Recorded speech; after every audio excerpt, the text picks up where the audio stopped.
بھائی. ہم بچے، ہمارے آج کل کے بچوں نے ایک مسئلہ بڑا پکا یاد کر لیا. کہتے مولانا پیر صاحب پسند کی شادی کرنا جائز نہیں. میں کہتا ہوں صاحب اور بھی بڑی چیزیں جائز ہیں، صرف ایک ہی شے جائز رہ گئی ہے. رسول پاک صلی اللہ علیہ وسلم سوائے اللہ کے کسی کے پابند نہیں، کسی کے پابند نہیں. پر جناب سیدہ خدیجہ الکبریٰ رضی اللہ تعالی عنہ نے پیغام نکاح دیا، یا رسول اللہ میں شادی کرنا چاہتی ہوں. حضور کسی کے پابند نہیں، پر میرے محبوب نے فرمایا میرا چچا میرے والد کی جگہ ہے، میں اپنے چاچا سے پوچھ کے تمہیں جواب دوں گا. یہ ہے پسند کی شادی جو میرے نبی نے بیان فرمائی ہے. تو سارا کچھ کراس کر کر کے گزر جاتا ہے. یہاں تو حال یہ ہے کہ پالنے والا کوئی اور سائے میں بیٹھنے والا. باغ تیرے دی کر کر راکھی میں ساری عمر گزاری، تو جدوں اے پھل پکن تے آیا تے لے گئے ہور بپاری. اور بیٹا گزرتا ہے اماں کے دروازے کے آگے سے، اماں کے دروازے کے آگے بیٹا امرود لے کے آیا ہے 6 کلو. توجہ ہے میری بات پر؟ ادھر دیکھیں جی، چھوڑیں تھوڑی دیر ہماری سنیں. وہ امرود لے کے آیا 5-6 کلو، تو اماں کے دروازے کے قریب سے گزر گیا رات کو. تو کمائی کھانے کا ٹائم آیا نا، تو گزر گیا. تو وہ وزیر اعظم سے ڈرتا ہے نا، تو جا کے بی بی سے کہتا ہے بی بی کے حقوق دینا بھی رسول اللہ کی سنت ہے. لیکن یہ کیا بات ہوئی، تو نے بیوی اور ماں کا مقابلہ شروع کرا دیے؟ سمجھ تو صحیح، یہ تیرے لیے کعبے کی جگہ ہے اور تو بیوی کے لیے کعبے کی جگہ ہے. اسے بھی سمجھنا چاہیے، غور کرنا چاہیے. 5 کلو امرود لے کے تو ماں کے کمرے کے قریب سے گزر گیا ہے. بی بی کو جا کے کہتا ہے چل آدھا کلو اماں کو بھی دے آ، اس کے کون سے دانت ہیں. تو پلیٹ میں ڈال کے وہ لائی ہے. تو سمجھا ہی نہیں، تو نے غور ہی نہیں کیا. بندہ تو وہ ٹھیک نہیں تھا نپولین، پر کسی نے اس سے پوچھا تھا بتا زندگی میں پیسے لینے کا مزہ کب آیا؟ اس نے کہا کہ مجھے مزہ تب آتا تھا کہ میں اپنی ساری کمائی لا کے اپنی اماں کے ہاتھ پہ رکھتا تھا، اور پھر جب میں اپنی ماں سے تھوڑا تھوڑا خرچہ لیتا تھا نا، تھوڑا تھوڑا. توجہ ہے میری بات پہ؟ اماں جی 10 روپے دے آ جے.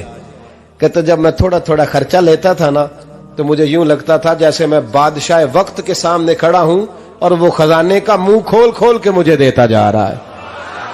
تو اس ذائقے کو سمجھ تو صحیح بھائی، تو اس کو سمجھ تو صحیح بھائی. یاد رکھیں اور غور کریں، ماں اور باپ. اور پھر یہ بھی سن لیں، نبی پاک صلی اللہ تعالی علیہ وآلہ وسلم نے ماں باپ کے لیے فرمایا ہما جنتک و نارک، یہی تیری جنت ہے اور یہی تیرے لیے جہنم ہے. اگر یہ راضی ہو گئے تو تیرے لیے جنت ہے، ناراض ہو گئے تو چاہے تو ایک 100 پیر کے مزار پہ حاضری دے آ، لیکن جب تک ابا راضی نہیں اتنی دیر تک اللہ راضی. یہ حدیث پاک ہے، حضور نے فرمایا جس کے والد راضی اس کا اللہ راضی، اور جس کا باپ ناراض اس کا اللہ. ہاں بے شک. اب یہ حدیث ہے نا، تو سارے ولی ایک طرف بیٹھ جائیں کہیں یا اللہ بخش دے مرید کو، لیکن اگر ابا کہے یا اللہ نہ معاف کرنا، تو اللہ ان اولیاء کی نہیں مانتا، والد کی مانتا ہے.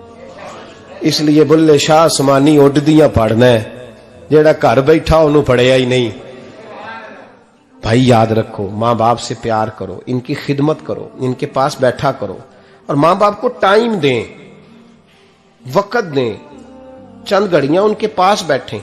آپ یقین کریں ابا جی سے آپ مشورہ کر لیں، صرف مشورہ، مرضی بے شک اپنی کریں، لیکن اس مشورے میں آپ کو اتنا سایہ ملے گا کہ زندگی میں کبھی ناکامی نہیں ہوگی. پر اسی سجن دی مننی ابے دی نہیں مننی. وہ پھٹے پہ جو نلائق ہماری طرح کا بیٹھا ہے اس سے مشورہ لینا ہے، والد سے نہیں لینا. باپ کے پاس بیٹھیں، اس سے مشورہ لیں. میرے ابا جی کسان تھے. میں نے اپنی زندگی میں ڈھیروں چیزیں اپنے باپ سے سیکھی ہیں، درجنوں چیزیں سیکھی ہیں. میرے والد بڑے خوددار تھے، مزاج میں عجیب سی خودداری تھی. کوئی بندہ کبھی حال پوچھ لیتا تھا نا کہ حالات کس طرح کے ہیں، تو فرماتے تھے بھائی اگر بتانا ہوا تو اپنے اللہ کو بتاؤں گا. الحمدللہ بڑا فضل ہے. میں نے ان کے ہاتھوں پہ ہمیشہ چھالے دیکھے، ہمیشہ چھالے، لیکن ان کا ہاتھ کبھی کسی دنیا دار کے سامنے پھیلتا ہوا نہیں دیکھا. لوگ مجھے کہتے ہیں آپ کس پیر صاحب کے صاحبزادے ہیں؟ تو میں کہتا ہوں میں اس پیر کا صاحبزادہ ہوں جس نے محنت کر کے حلال کی کمائی کھائی ساری زندگی۔ یہ لوگ پیر نہیں ہوتے، یہ مرشد نہیں ہوتے، اور میں نے درجنوں چیزیں سیکھی ان سے۔ تو سیکھنے تو بیٹھ، تجھے ہزاروں چیزیں ملیں گی۔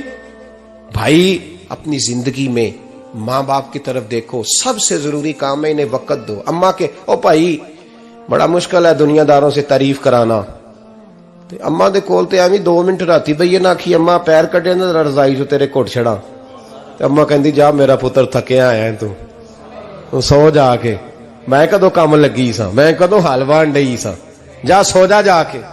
بس یہ کاروائی ہے، تو نے 2 منٹ کے لیے کہہ دیا، سویرے پورے محلے میں تیری اماں کہے گی اللہ میرے پتر ورگا پتر سارے نو دے، راتی آندا ہے تے مینوں گھٹ کے سوندا ہے، اللہ گھٹیا کوئی نہیں سویا بھی کاروائی پائی سو، لیکن وہ سب کو بتاتی ہے۔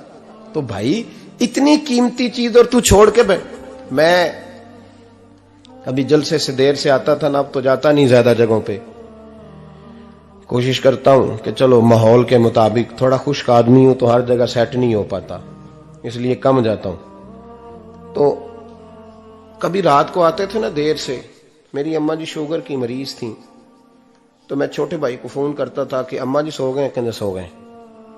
میں کہتا تھا کہ تو نہ اس طرح کر، نیچے آ جا، 2 بج گئے، وہ شوگر کی مریض ہیں، آنکھ کھل جائے نا تو دوبارہ لگتی نہیں بزرگوں کی، تو دروازہ کھول دے، اندر دستک دی تو دقت ہوگی۔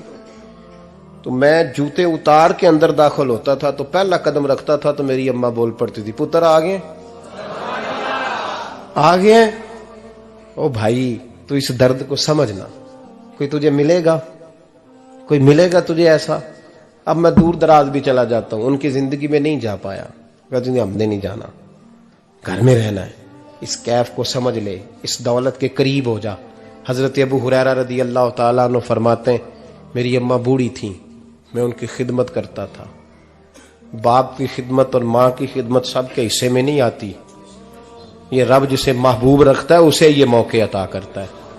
خوش نصیب ہے جسے بوڑھا باپ ملے اور وہ نوکری کرے، خوش قسمت ہے جس کو بیمار ماں ملے اور وہ نوکری کرے۔ حضرت ابو ہریرہ فرماتے ہیں میری اماں بوڑھی تھیں تو ان کا معدہ کمزور ہو گیا تھا، تو میں اٹھا کے پخانہ پیشاب کرتا تھا تو کئی دفعہ میرے اوپر کر دیتی تھی۔ یہ حضرت ابن جوزی علیہ رحمہ نے اس کو لکھا ہے، فرماتے ہیں میرے دل میں خیال آتا تھا کہ میں بڑا خدمت گزار ہوں اپنی ماں کا۔ ایک دن میں حضرت عمر کے پاس بیٹھا تھا ان کے دور خلافت میں، تو ایک شخص آ گیا، اس شخص نے آ کر کے کہا کہ حضرت عمر سے حضور ایک مسئلہ پوچھنا ہے۔ فرمایا پوچھو۔ وہ کہنے لگا حضور میری اماں بوڑھی ہو گئی ہے، بیمار رہتی ہے، مریضہ ہے، مجھے آواز دیتی ہے بیٹے پیشاب آیا ہے، آواز دیتی ہے تو میں اماں کو اٹھاتا ہوں، ابھی میں بیت الخلاء تک واش روم تک جاتا نہیں کہ میری اماں میرے اوپر پیشاب کر دیتی۔ حضرت عمر سے کہنے لگا حضور بچپن میں اماں پہ پیشاب کرتا تھا، اب اماں میرے اوپر کر دیتی ہے تو حق ادا ہو گیا نا۔ حضرت ابو ہریرہ کہتے ہیں جب اس نے سوال پوچھا تو میرے بھی کان کھڑے ہو گئے۔ میں نے کہا یہ تو میرے والا مسئلہ پوچھ رہا ہے، میرے والا مسئلہ پوچھ رہا ہے۔ میرے پاس ایک دوست جمعہ پڑھنے آتے ہیں بڑی دور سے، مجھے کہنے لگے حضرت صاحب جدوں بھی میں آنا نا تسی میری ہوئی گل چھیڑ دیندے ہو، وہ جو بات ہوتی ہے نا بالکل میری ہوتی ہے۔ میں نے کہا نہیں یار جو میں کر رہا ہوتا ہوں وہ میری بھی ہوتی ہے، وہ سارے معاشرے کی ہوتی ہے، ہمیں لگتا ہے کہ میری ہو رہی ہے حالانکہ وہ بات ہماری سب کی مشترکہ ہوتی ہے۔ سن لے اور یاد رکھ لیں۔ حضرت ابو ہریرہ فرماتے ہیں میرے کان کھڑے ہو گئے، میں نے کہا اس نے تو میری بات پوچھنی شروع کر دی۔ حضرت فاروق اعظم سے کہنے لگا حضور بچپن میں اماں پہ پیشاب کرتا تھا، وہ میرے اوپر کر دیتی ہے تو حق ادا ہو گیا؟ حضرت عمر کہنے لگے نہیں کوئی نہیں ہوا۔ اس نے کہا حضور مجھے سمجھائیں، وہ سارے کام جو میں اماں کے ساتھ کرتا تھا اماں میرے ساتھ کرتی ہے تو کیوں نہیں ہوا؟ حضرت عمر کہنے لگے بھائی پیشاب تو بھی اماں پہ کرتا تھا اور اماں بھی تیرے اوپر کرتی ہے، پر تیری اور تیری ماں کی سوچ میں بڑا فرق ہے۔ اس نے کہا حضور کس طرح؟ تو کیا جواب ہے سیدنا فاروق اعظم کا، لو کان نبی بعد لکان عمر ابن خطاب، کیا جواب ہے؟ حضرت عمر فرمانے لگے تیری اور تیری ماں کی سوچ میں بڑا فرق ہے۔ کہا حضور کس طرح؟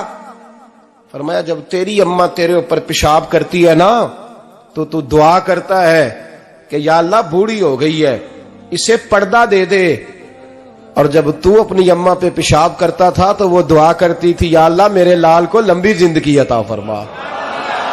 فرمایا یہ تیرا اور اس کا فرق ہے، تو پردے کی دعائیں